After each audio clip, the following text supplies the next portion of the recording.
Okay, hi everyone. I'm going to do a problem out of 9.5, which is the law of sines. I'm going to do number 1 in your homework, and my numbers are different than yours, of course, but I'm going to do the numbers that showed up in my grade book. Okay, here's the law of sines. Sine of A over little a equals sine of angle B over little b equals sine of angle C over little c. Okay, for this problem, I drew the triangle and filled in the parts.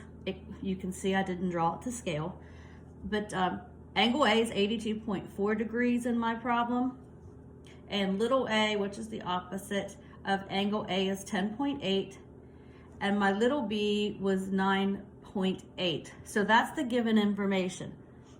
Okay, now this problem, you're given two sides and an angle, and you're told to use the law of sines. This could be one of the cases where you have two solutions, but we didn't cover that in this section. We decided not to do that this semester. So we're just gonna have one solution to this problem or no solution. There is one I assigned with no solution for you to do.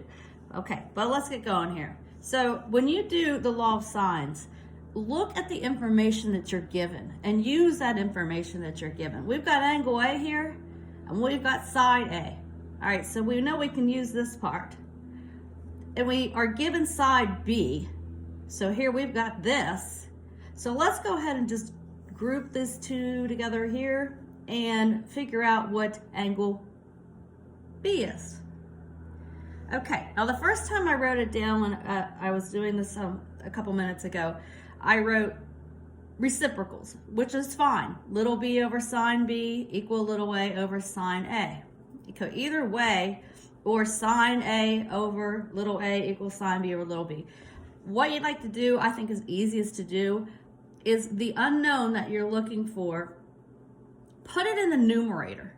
Okay, so the first time I wrote it out, see what happened here? I filled in my numbers, and I have 9.8 over sine B, because we don't know B, equal 10.8 over sine 82.4. That's little a over sine of angle A.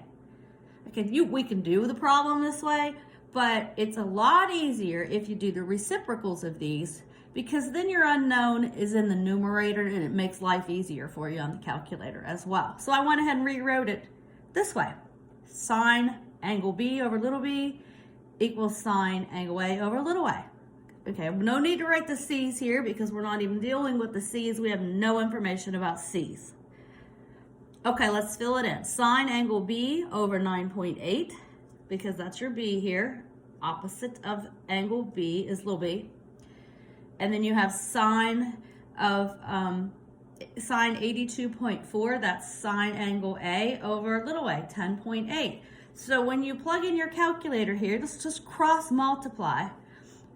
Get this by itself and move 9.8 up here. So you end up having sine B equal 9.8 times sine 82.4 over 10.8. Okay, plug that in your calculator and you will get this long number, 0.899436 ... Okay, we'll leave it there in the calculator because remember, we are looking for an angle. So there's one more step. When you look for an angle, that's where you use the inverse sine button. So if we type inverse sine, second function sine, and you put the answer, I like to call it, in there, and let me just chop it off a little bit here so I can fit it on the page. We're going to end up getting B. Our angle comes out as an answer. That's how the inverse sine functions work. You put the answer in your calculator, and the calculator will give you the angle. And the angle's really long here. I wrote it all out. I have no idea why. Round it to tenths as instructed in your homework. Okay, so that's step 1. Now step 2, all right, here, let's draw a line here. Okay, when you know two angles and you need a third angle, you just subtract them from 180.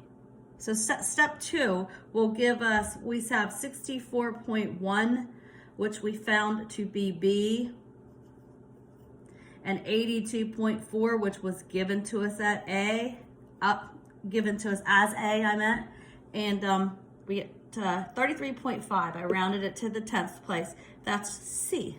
All three angles of this triangle have to add up to 180. So step 2, we can just subtract them all. Make sure they all add up to 180. Subtract the 2 given angles, the one given, the one you found from 180. 33.5 degrees. Okay. Last step. Back to your law of sines again. Now we do know little c, angle C. This is an angle.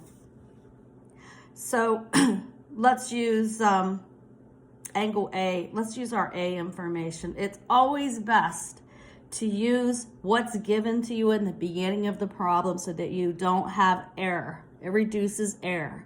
We have enough information to use the B's here, but we're told and we learn to use the information that's given to you to reduce error. So I'm going to C over sine of C equal A over sine A. And notice how I set it up using the lengths in the numerator and the angles in the denominator, because I'm trying to find a length, and I like to set it up so that the length, what I'm looking for, is in the numerator. So I can just cross multiply. All right, so what I did was multiplied both sides by sine C. So we have sine C times A over sine A. Little c equal sine C, I cross multiplied. I multiplied both sides by sine C. Sine of 33.5, where is it? Where's 33.5? We found it somewhere. Here.